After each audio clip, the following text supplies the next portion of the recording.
si je vous disais qu'il y a de l'espérance pour vous, que me diriez-vous? Si je vous disais que les règles douloureuses pour vous, ce sera aussi de l'histoire ancienne, comment réagiriez-vous face à cette affirmation? Et si même je vous disais que, ah oui, vous serez capable vous aussi d'enfanter, alors c'est quoi votre réaction? Bonjour à tous, chères femmes. Nous sommes encore sur le plateau Je suis cette femme, hein, pour votre émission qui revient encore ce mois-ci. Je suis contente, je suis heureuse de pouvoir vous accueillir encore et merci de faire bon accueil à cette série qui est la série sur la santé reproductive. Je crois qu'elle tombe vraiment à pic. Et encore pour continuer sur cette lancée, aujourd'hui, j'ai avec nous une invitée de taille, j'ai envie de dire, et je m'en vais de ce pas accueillir Tracy.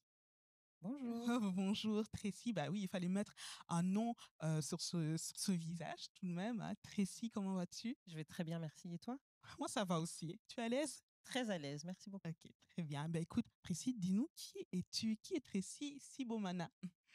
Eh bien, j'aime bien me présenter comme étant l'argile entre les mains du potier, parce que c'est comme ça que je me considère. Je me considère vraiment comme cette personne qui se laisse façonner par le Seigneur, cette personne qui a rencontré le Seigneur et qui a été transformée par son amour et par sa grâce.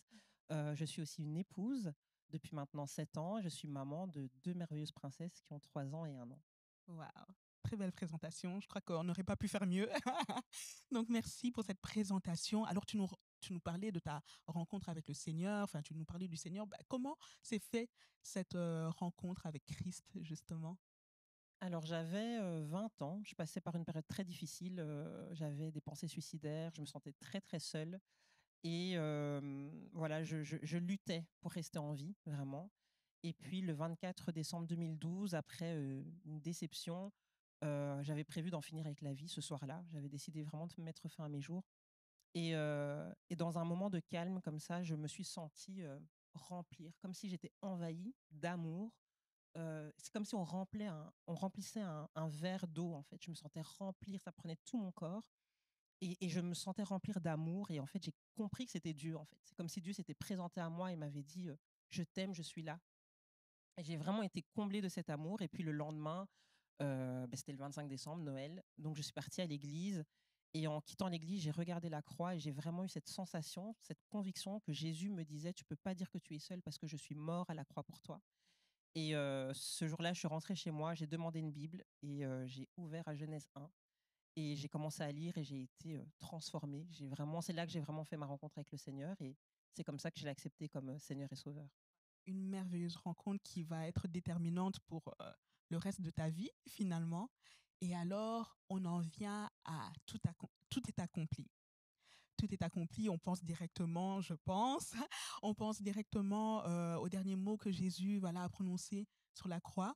Mais aujourd'hui, ce qui nous réunit aussi, c'est quelque part aussi ces mots, parce que ce ne sont pas seulement les mots qu'il a prononcés à la croix, mais ce sont aussi le titre, je vais dire, en tout cas, de tes dévotionnels.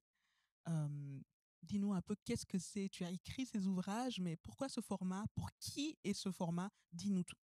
Alors les dévotionnels, en fait, ce sont des recueils de méditation. Donc le principe, c'est, une méditation avec une prière par jour. C'est destiné, dans mon cas, aux femmes parce que c'est vraiment, ce que le Seigneur m'a mis à cœur, c'est vraiment le ministère des femmes. Donc c'est vraiment destiné aux femmes et donc à travers ces dévotionnels, ces recueils de méditation, je partage chaque fois un témoignage ou, une expérience de la vie courante et j'en viens toujours à la parole de Dieu et à la fin, je partage une prière que les femmes peuvent faire, et je m'assure toujours de mettre des références bibliques parce que pour moi, c'est important. Je mets très rarement le verset en entier. Je mets, juste la référence pour pousser les gens à lire la Bible parce que je peux dire des choses, mais ça doit toujours se vérifier, bibliquement parlant et c'est important que, les personnes lisent la parole parce que le Seigneur parle à travers sa parole. Donc oui, il y a des méditations, il y a une prière, mais j'essaye de pousser les femmes à ouvrir leur Bible et à laisser Dieu leur parler au travers de sa parole. Bah, ça a tout son sens. Je veux dire, un dévotionnel, bah, tout est porté à aller vers Christ, j'ai envie de dire, tout est porté à aller vers le Seigneur. Et je trouve que c'est intelligent de pouvoir mettre qu'une partie du verset pour pouvoir appuyer, pour pouvoir pousser les femmes tout simplement à aller creuser, à aller chercher et encore avoir cette soif qui augmente et pourquoi pas encore rencontrer le Seigneur à une autre dimension. En tout cas, j'espère que ce sera votre cas, chère femme, vous qui, je crois, vous aurez ces dévotionnels entre les mains très bientôt, j'ose croire. Alors dis-nous, donc les dévotionnels. Pourquoi ce format? Est-ce que tu avais déjà lu des dévotionnels avant? Comment c'est arrivé? Oui, j'ai l'habitude d'en lire parce que je trouve qu'au quotidien, c'est très pratique. C'est souvent des courtes méditations et ça permet de cultiver en fait la prière et la lecture de la Bible quotidiennement. Alors c'est vraiment le format, c'est le Seigneur qui me l'a mis à cœur comme ça. D'accord. Mais ce que j'aime beaucoup dans ce genre de format et ce que j'ai à cœur en fait à travers ce genre de format, c'est que les méditations soient courtes pour que les gens passent plus de temps dans la lecture de la parole et dans la prière en fait. D'accord. Je ne fais pas des longues méditations. J'essaye que ce soit court pour qu'elles aient plus de temps après pour prier, pour lire la parole, etc. Parce que le focus, c'est vraiment sur Jésus. Et même au travers des méditations, je peux parler de moi au début, donner un témoignage, mais j'en viens toujours, toujours à Christ. Mhm, très bien. Et dans ces dévotionnels, on parle de quoi? Quel est le thème principal, j'ai envie de dire? On parle de quoi? Alors, le premier dévotionnel, c'est l'impact de l'œuvre de la croix sur les menstruations, sur les règles. Ok, Et le deuxième, c'est l'impact de l'œuvre de la croix sur la stérilité et l'infertilité. d'accord. Des thèmes très, très intéressants, très tabous Tout à aussi, fait, très oublié malheureusement. très oubliés. Et pourtant, tu te révèles, tu écris sur ces sujets, tu en parles parce que c'est une révélation. Tu as été conduite à les écrire ainsi, du moins sur ces sujets-là. Alors, voilà, des sujets très tabous, comme on le disait, mais est-ce que tu as été confronté à certaines réactions, parfois négatives, hein, quand tu as voilà, parlé du fait que tu allais écrire sur ce thème, que tu allais vraiment l'exposer? À quoi as-tu été confronté? Alors, ce qui est intéressant, c'est que au départ, quand j'ai écrit mon premier dévotionnel, je l'ai dit à personne à part à mon mari. D'accord. Donc, j'avais justement peur, en fait. J'avais justement peur du regard des gens. J'avais peur, j'avais beaucoup de mauvaises pensées.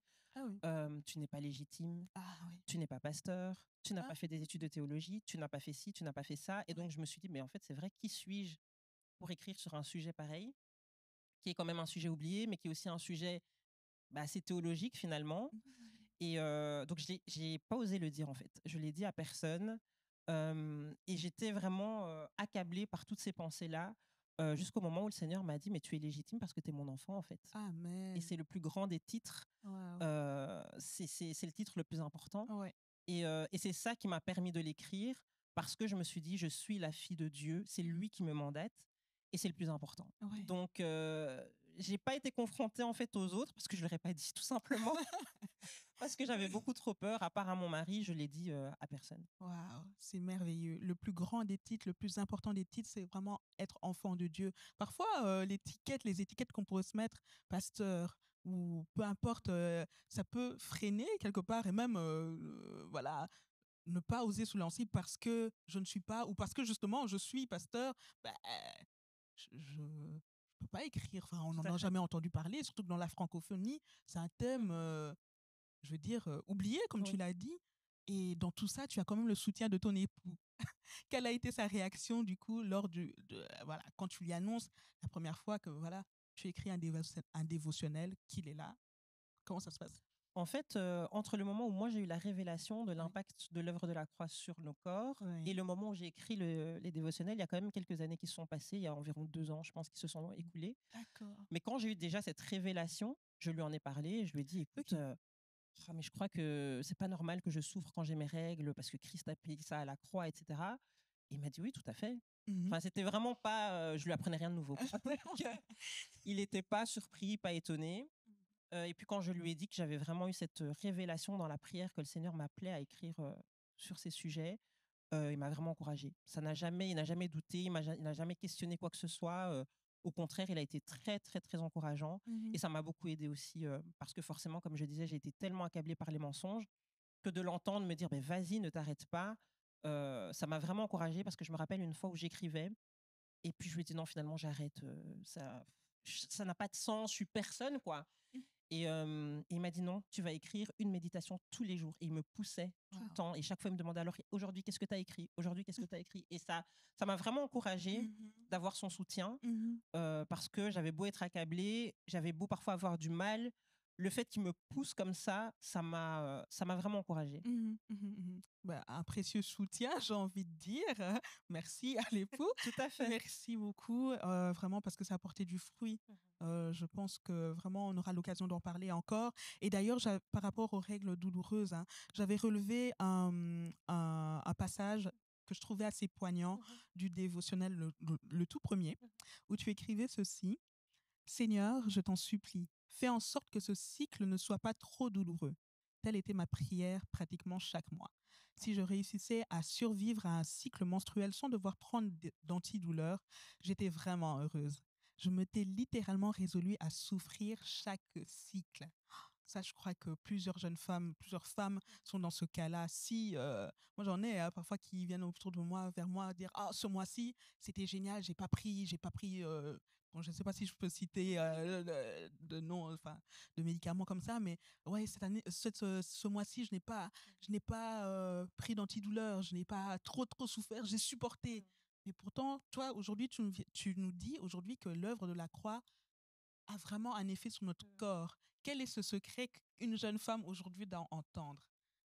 Mais le secret, c'est vraiment l'œuvre de la croix, tout simplement. En fait, quand j'ai eu cette révélation par rapport aux règles douloureuses, je me suis dit, tiens, si un médecin me disait, Tracy, il faut que tu prennes ce médicament-là tous les jours à heure fixe pendant 30 jours, je le ferais. Je le ferais parce que je crois, je croirais que ce médicament-là peut me soulager. Et je me suis dit, mais pourquoi est-ce que tu prends pas la parole de Dieu? Et en fait, ce dévotionnel, c'est simplement le résultat d'un défi que je me suis lancé où je me suis dit, ben tiens, pendant 28 jours, qui est plus ou moins le cycle d'une femme, pendant 28 jours, je vais proclamer sur mon corps la parole de Dieu et je vais voir l'effet. De la même manière que je prendrai un médicament D'accord. pour voir l'effet, ben là, je vais prendre la parole de Dieu, je vais déclarer et proclamer ce que Dieu dit, mais je vais le déclarer sur mon corps. Je ne vais pas simplement le déclarer dans mon âme ou dans mon esprit, mais je vais le déclarer sur Ouais. mon corps. Je vais prendre autorité sur mon corps avec la parole de Dieu Mhm. et je vais voir les effets. Et je ne me suis pas trompée, j'ai tout de suite vu les effets et jusqu'à aujourd'hui, je les vois encore. Ah, Donc, gloire à Dieu. Gloire à Dieu. Donc la proclamation, finalement, a une grande place aussi dans tout ce cheminement-là, dans tout. tout à fait. Je pense Ouais. que on oublie que la parole de Dieu a vraiment une puissance Mm. et il ne s'agit pas simplement de la lire comme ça, mais il s'agit de la déclarer avec foi, avec conviction et avec puissance et de voir les résultats, d'observer les résultats. Mhm, mhm, mhm. Et par rapport à ça, quelles leçons tu peux tirer ou quelles autres leçons tu peux tirer euh, de ce parcours jusqu'à la guérison du coup de ces cycles douloureux? Qu'est-ce que, au niveau de la foi, au niveau de ta personnalité, peu importe, Je pense que la, quelle la leçon? leçon que j'en tire, c'est qu'il y a une transformation déjà à faire dans les pensées. C'est-à-dire qu'au niveau des cycles douloureux, on a tellement été habitués à nous dire que c'est normal, tu souffres, c'est normal. Moi, depuis que j'ai eu mes règles, on m'a toujours dit, bah, c'est normal, c'est comme ça, on dit toujours ça, hein, c'est le moment du mois où voilà, c'est normal, tu souffres, c'est pas grave, on est toutes passées par là, C'est etc. ça. Et donc, c'est comme si on avait été condamnés à souffrir tous les mois Mhm, parce qu'on nous a dit que c'était comme ça. Donc, j'ai grandi avec cette pensée, comme beaucoup. Et en fait, mhm, il a fallu cette transformation d'abord dans les pensées. De me dire, mais tiens, est-ce que c'est normal réellement? Parce que quand je lis Ésaïe 53, du verset 4 à 5, qui dit que c'est de nos souffrances dont il s'est chargé, que c'est par ses meurtrissures nous sommes guéris. Mais est-ce que je suis pas aussi guérie des règles ouais, douloureuses c'est en ça. fait? Pourquoi est-ce qu'on peut croire qu'on peut guérir d'un cancer, mais pas de règles douloureuses, par exemple? Pourquoi est-ce qu'on croit que Christ a porté à la croix certaines maladies et pas Et pas, d'autres? ouais. Et ça faisait pas sens en fait pour moi. Ça n'avait pas de sens. Je Mhm. me suis dit, bah attends, mais dans ce verset-là, il n'est pas spécifié certaines maladies et pas d'autres. Il n'est pas spécifié certaines douleurs et pas d'autres. Ouais. Donc, il a fallu une transformation d'abord dans mes pensées. Et c'est en ayant cette transformation dans mes pensées que j'ai pu observer la transformation dans mon corps, en fait. Donc, je dirais que le point de départ, c'est vraiment la révélation et la transformation dans les pensées. Mhm. Très bon point. Je pense que quelqu'un le saisit. Maintenant, je prie que chacune d'entre nous puisse vraiment avoir cette révélation Amen. de l'œuvre de la croix. Il n'y a rien qui soit exclu dans ce verset que tu citais, que Jésus a pris toutes nos douleurs à la croix. Ben, il n'y a pas une petite astérix qui en bas Exactement. dit en fait tout sauf Exactement. les règles douloureuses, en fait. Non, ça parle Mhm. de tout sans exception. Amen. Donc ça, c'était pour le premier dévotionnel. Tout à Donc fait. c'était vraiment centré sur les règles Mhm. douloureuses, c'est ça.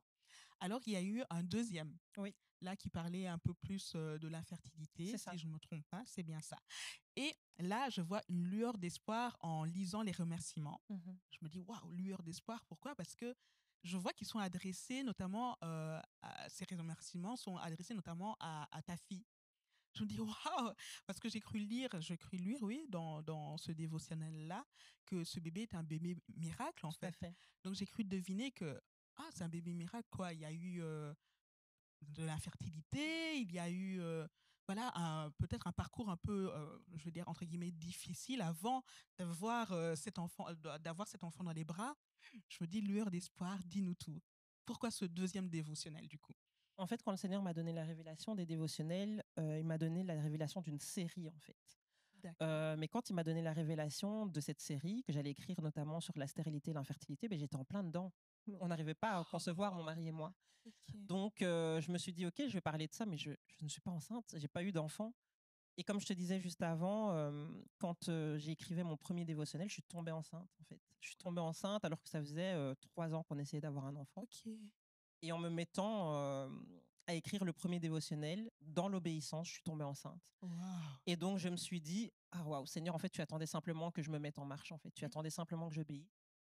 Et donc, c'est vrai que, comme tu dis, c'est porteur d'espoir aussi pour les gens parce qu'ils lisent ce dévotionnel en sachant maintenant que je suis maman C'est ça. et que j'écris pour donner de l'espoir, mais aussi pour dire ce que moi je vis, vous devez le vivre et vous pouvez le vivre aussi. Mhm. Donc, c'est vrai que je suis passée par cette période d'infertilité qui a été très difficile, qui m'a semblé très, très longue, Mhm. franchement. Mais la finalité est tellement belle. La finalité est Mhm. tellement belle, pas simplement parce que j'ai eu mon enfant, mais aussi parce que je pense que c'est porteur d'espoir pour toutes ces femmes qui sont en attente aussi de leur bébé miracle. Ouais. Waouh, une lueur d'espoir vraiment. Et tu me disais en aparté tout à l'heure hein, que le premier dévotionnel, bébé 1, deuxième dévotionnel, bébé 2. C'est exactement ça. Non, c'est vraiment, waouh, c'est juste fabuleux. Je ne sais pas si tu te rends compte, mais c'était toute une question d'obéissance en Oui, fait pour toi. oui, oui, Finalement, la solution n'est pas venue peut-être d'une voie que tu pouvais imaginer. Finalement, peut-être que ça exactement. passait justement par le dévotionnel et c'est fou, non? Ouais, en fait, ce qui est fou, c'est que j'oublierai jamais ce jour-là, c'était le 5 novembre 2020, et en fait, je pleurais parce que ben, j'étais pas enceinte. Et je pleurais dans la présence de Dieu et je lui disais, mais Seigneur, vraiment là, ça devient long, je suis fatiguée. Et moi, je m'attendais à ce que le Seigneur m'apporte une parole de consolation et il m'a dit, tu vas écrire des dévotionnels. Oh. Et je me suis dit, ok, mais là, c'est pas mon sujet. Là, je j'arrive pas à enfanter. Et le même jour, je me suis mise à écrire et un mois plus tard, j'ai appris que j'étais enceinte. Mais Et donc, non. souvent, je me dis, mais tiens, si j'avais tardé à obéir, peut-être que j'aurais aussi repoussé l'accomplissement de la L'accomplissement de promesse. la promesse. Et pareil pour le deuxième. Bah, tu sais, il y a l'ennemi qui est toujours là à essayer de te mentir. Et donc, pendant que j'écrivais le deuxième dévotionnel, j'avais ces pensées, parce qu'avec mon mari, on voulait déjà un deuxième enfant à ce moment-là. Mhm. Et, euh, et j'avais des pensées qui me disaient, mais tu vas encore galérer, tu vas encore mettre 3 ans à avoir un enfant, etc.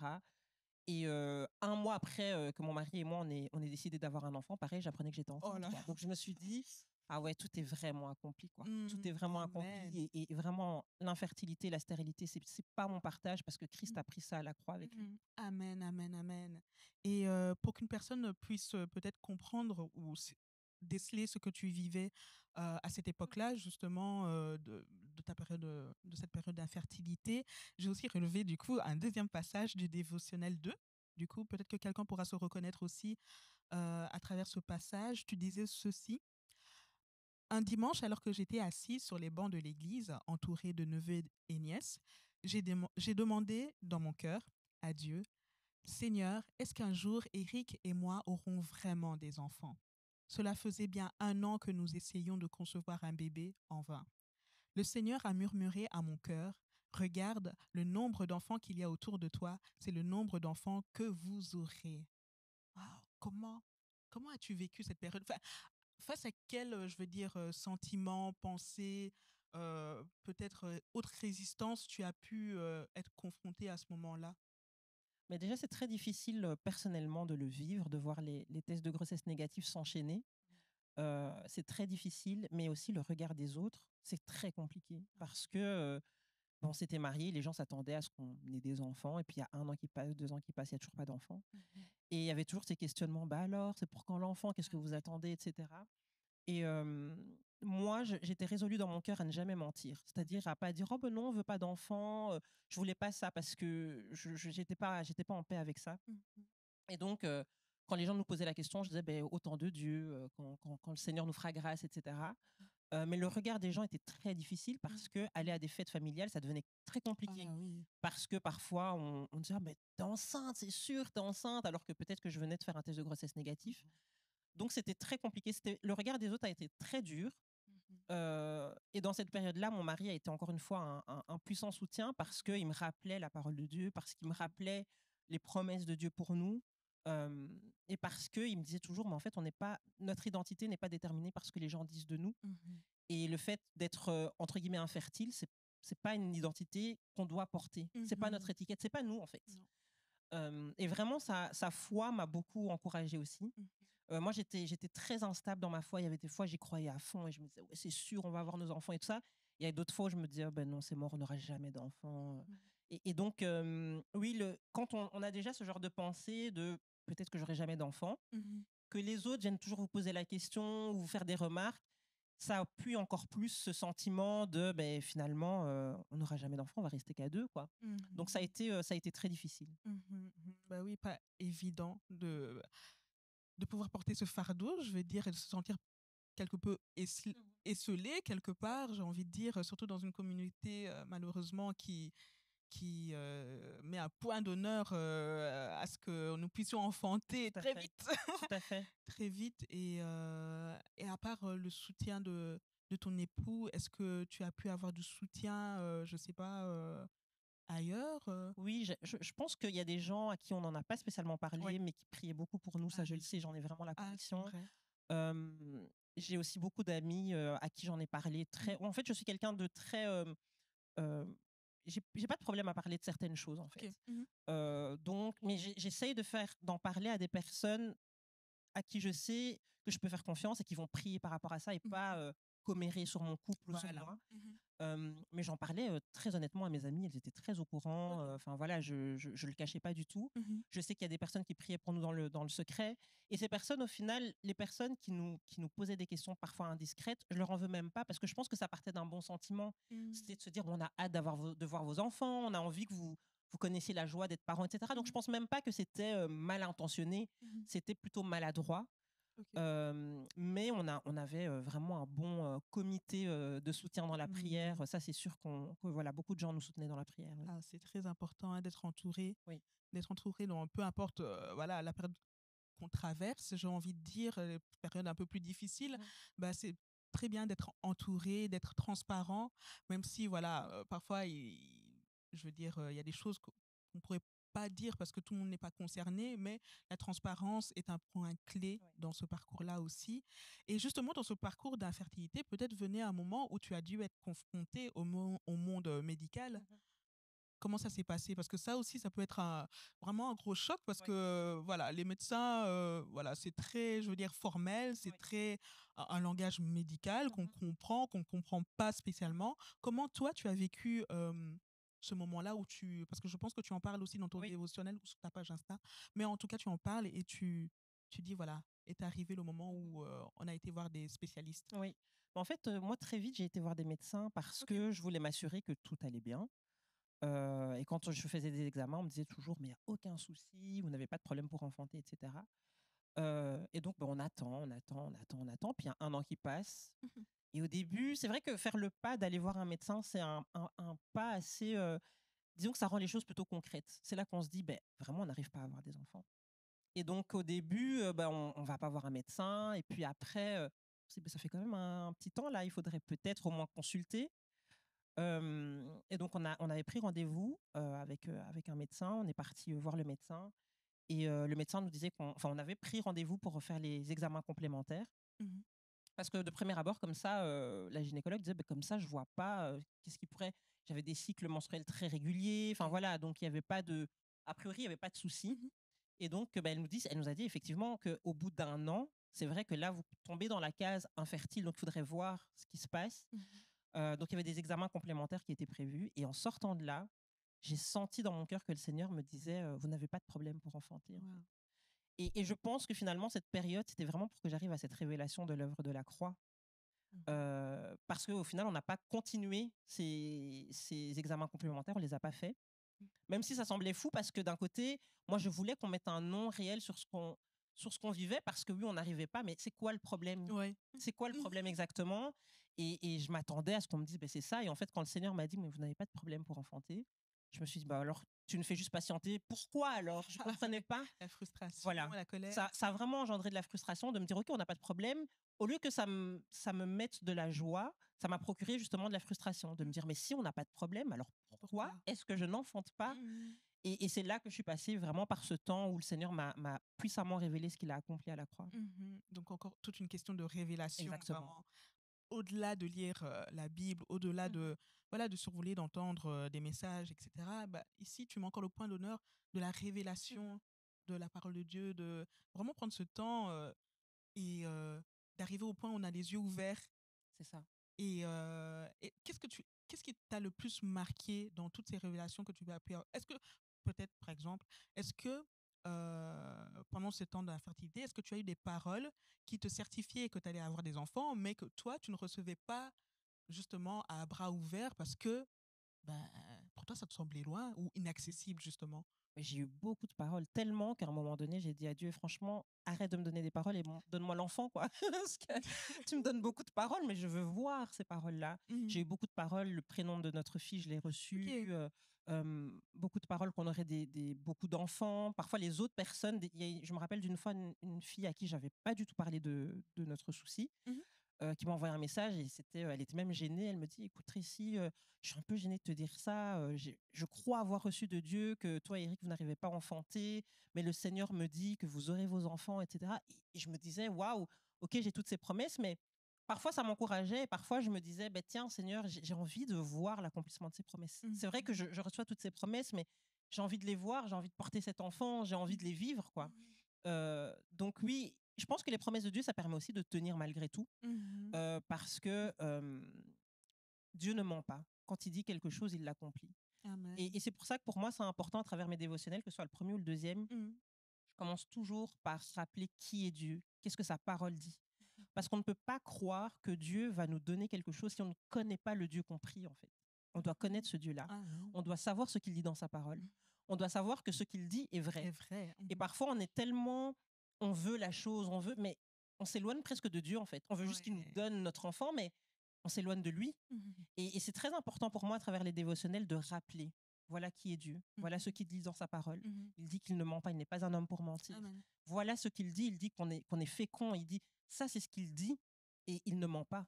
Parce qu'on doit croire en ça avant de croire que Dieu va nous donner des enfants. On doit croire Mhm. qui il est et on doit croire que ce qu'il dit est vrai. Mhm. Amen. Mais justement, restons sur ce point-là. Il y a peut-être une femme ici, une jeune femme ou voilà, qui est peut-être dans cette période de règles douloureuses ou une autre femme qui attend son enfant, qui attend et qui ne voit pas la promesse s'accomplir. Est-ce que tu peux donner un mot d'encouragement, une parole de foi pour une femme pour qu'elle puisse s'accrocher et dire que finalement, je ne sais pas, dis-lui quelque chose pour qu'elle puisse être relevée maintenant. Et j'ai envie de te dire de passer du temps vraiment avec le Seigneur, d'apprendre à le connaître, de méditer sa parole, de prier, de chercher sa face et de croire que ce qu'il dit est vrai, qu'il ne ment pas, que ses promesses sont oui et amen. Et ce qu'il dit dans sa parole, ce ne sont pas des choses anciennes, des choses qui datent d'il y a longtemps. Sa parole est la même hier, aujourd'hui et éternellement. Et il est le même hier, aujourd'hui et éternellement. Et les témoignages que tu lis, ce que tu lis dans la parole de Dieu, il le fait encore aujourd'hui. Il n'a pas changé. Amen, amen, amen, amen. Ça c'est Tracy tout simplement qui nous parle à cœur ouvert. Et on en parlait encore en aparté à écrire ce livre. C'était vraiment ces livres étaient une mise à nu finalement parce que écrire c'est vraiment ouvrir son cœur, c'est être quelque part exposé. Enfin, on va me lire, Tout à fait. on va me lire et je te remercie d'ailleurs d'avoir obéi, d'avoir obéi à cette mission parce que je crois que ça va bénir des femmes, ça bénit des couples en ce moment même. Je Amen. crois que vous aurez bientôt ces dévotionnels entre les mains, que vous allez les lire et que vous allez être poussés à être proche du Seigneur, Amen. tout simplement. Parce que comme elle a dit, bah, vous ne trouverez pas des prières magiques dans ces dévotionnels. Vous ne trouverez pas, je veux dire, même des passages bibliques en entier. Pourquoi? Pour que vous ayez le temps, que vous preniez le temps d'aller vous mettre au pied du Seigneur et tout simplement lui parler. Amen. C'est que j'ai été très touchée parce que tu as été très sincère. Je veux dire, même vis-à-vis de Dieu, quand tu Mhm. étais frustré, Oui. tu le disais. Quand tu étais en colère, tu le disais. Mhm. Quand tu avais des pourquoi, tu disais Oui. pourquoi au Seigneur, même si tu n'avais pas tout simplement la réponse tout de Mhm. suite, mais tu lui as exposé ton cœur. Et Mhm. justement, est-ce que ça a été facile pour toi de t'exposer comme ça au Seigneur et lui dire, bah, Seigneur, voilà, moi, j'y crois plus, en fait. Mhm. J'attends, Mhm. j'en peux plus, j'ai envie de baisser les bras. Mhm. Comment tu Oui, as parce que réagi? j'ai vraiment toujours eu une relation très honnête avec Dieu. Mhm. C'est-à-dire que je considère que Dieu connaît tout de nous. Et si je fais semblant de proclamer, de dire oui, je crois que tu es grand, alors que dans mon cœur, je ne le crois pas, il va le savoir, il le sait. Amen. Donc j'ai toujours été très honnête avec Dieu en lui disant, ben voilà, là, pour moi, c'est difficile. Même quand des moments, j'avais même envie d'abandonner la foi carrément. Ah oui. Je lui disais là, j'en peux plus.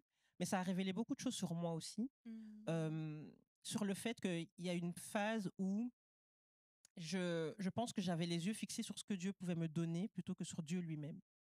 C'est comme si je cherchais la bénédiction, mais je ne cherchais pas le Dieu qui bénit. Je Mhm. cherchais vraiment ce qui me donne, mais je ne cherchais pas la face de Dieu.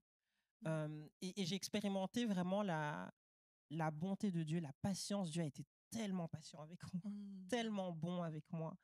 Quand la parole de Dieu dit qu'il est lent à la colère, j'ai vraiment senti que Dieu était très lent à la colère parce que je pense que moi, pour moins que ça, je me serais énervée, quoi. Mais il a été très bon avec moi, très patient avec moi, très compatissant. Il m'a rencontré là où j'étais à chaque fois. Là où j'étais, quand j'étais vraiment au plus bas, lorsque j'étais découragée, il me rencontrait là, tel que j'étais, en fait. J'étais vraiment mise à nu devant lui et le Seigneur m'a toujours encouragée comme j'en avais besoin, au moment où j'en avais besoin. Mhm. Et oui, Dieu est vraiment bon, en fait. Amen. Parfois, on dit ça vraiment un peu comme un slogan, Dieu est bon, Dieu est bon. Mais non, est vraiment, vraiment, vraiment bon. Amen. Amen. Amen. Amen. C'est merveilleux. Et de ces ouvrages, de ces dévotionnels, s'il y avait une pensée ou s'il y avait un mot qu'on devait retenir de tout ceci, qu'est-ce que ce serait? Pour moi, la pensée, c'est à quel point l'œuvre de la croix nous a libérés. Moi, je trouve ça, parfois, je peux même en pleurer quand j'y pense, Mm. que Christ, qui est Seigneur, a souffert dans sa chair pour que nous n'ayons plus à souffrir dans la nôtre. Je trouve ça tellement beau. Il aurait pu ne pas souffrir, il aurait pu faire en sorte de ne même pas ressentir la souffrance, juste aller à la croix et faire en sorte que je ne ressente rien. Mais il a accepté de souffrir dans sa chair Mm. pour que nous soyons libres, en fait. Et l'œuvre de la croix, pour moi, c'est le plus bel acte d'amour qui soit. Et il n'y a rien de plus puissant, il n'y a rien de plus beau.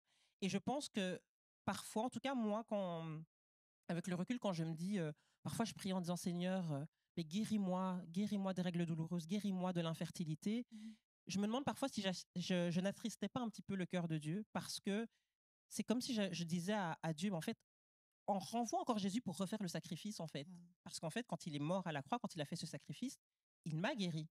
C'est juste que j'ai pas eu encore la manifestation physique à ce moment-là, mais il m'a déjà guéri. Mm. Et donc, cette œuvre de la croix, quand on la saisit réellement, on se rend compte qu'il n'y a rien de plus puissant, il n'y a rien de plus beau. Amen. euh, et qu'on on doit pas. En fait, quand on dit Dieu guéris-moi, Dieu va me guérir, Dieu va faire, c'est presque remettre en doute l'œuvre de la croix, en fait. Mm. Parce que Dieu a déjà fait. Mhm. Ben, vous l'aurez compris, l'œuvre de la croix, c'est vraiment le socle, c'est vraiment, je vais dire, ce qu'il faut retenir de ces deux dévotionnels. Et alors, où peut-on les trouver si on a envie de se procurer, voilà, on cherche où? Alors, ils sont disponibles gratuitement sur mon site internet Ah oui. en version digitale sur D'accord. toutetaccompli.com. Et le deuxième est disponible sur Amazon aussi en version papier, parce qu'il y avait certaines personnes, c'est vrai, qui m'ont dit que elles préféraient une version papier. Mhm. Et puis, c'est une manière de soutenir le ministère aussi. Ok.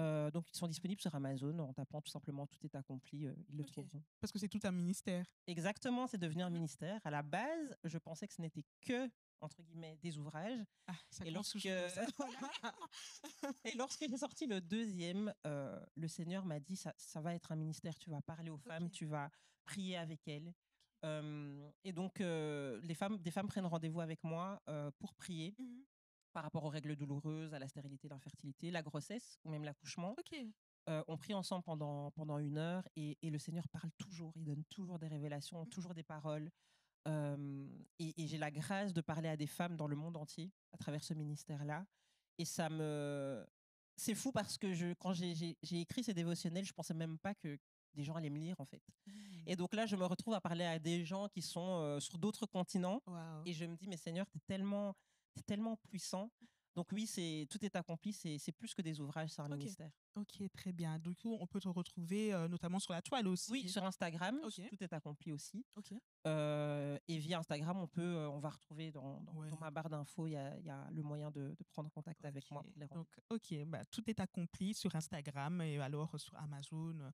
Vous pouvez taper et vous retrouverez ses ouvrages et notamment son actualité sur les réseaux. Alors, on pourrait en parler des heures. Je pense qu'on pourrait rester là des heures et des heures. Mes chères femmes, nous allons chuter, nous allons terminer tout doucement. On a aimé avoir Tracy, on aime avoir Tracy sur le plateau, je pense. Mais si tu devais compléter, si tu devais oser affirmer quelque chose, je suis cette femme. Je suis cette femme libre grâce à l'œuvre de la croix.